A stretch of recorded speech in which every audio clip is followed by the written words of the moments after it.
গরু মারার গন্ডারের দেহ ভেসে উঠল বাংলাদেশের কুড়িগ্রামে। ঘটনায় চাঞ্চল্য ছড়িয়েছে দুই বাংলাতেই।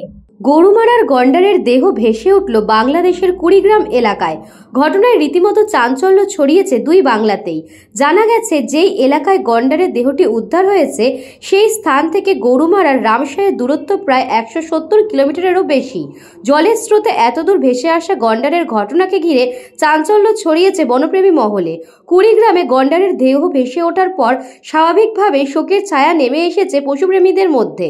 প্রাথমিকভাবে মনে করা হচ্ছে গত রবিবারের বন্যায় আরো বহু বন্যপ্রাণীর মৃত্যু হয়েছে। ইতিমধ্যেই বেদগাড়া রেল সেতুর কাছে 5টি বাইসনের দেহ উদ্ধার হয়েছে বলে বন দপ্তর সূত্রে জানা গেছে। দেহগুলি নদীর ধারে পলির নিচে চাপা ছিল বলে অনুমান। সূত্রের খবর, গরুমারা জাতীয় উদ্যানের বন্যা বিধ্বস্ত এলাকায় একাধিক গন্ডার, বাইসন, হরিণ ও হাতির বসবাস ছিল। জলডাঙ্গা নদীর জলে ভেসে একটি গন্ডার বাংলাদেশের কুড়িগ্রাম পর্যন্ত চলে যাওয়া ঘটনাকে হালকাভাবে নিচ্ছেন না বন দপ্তর।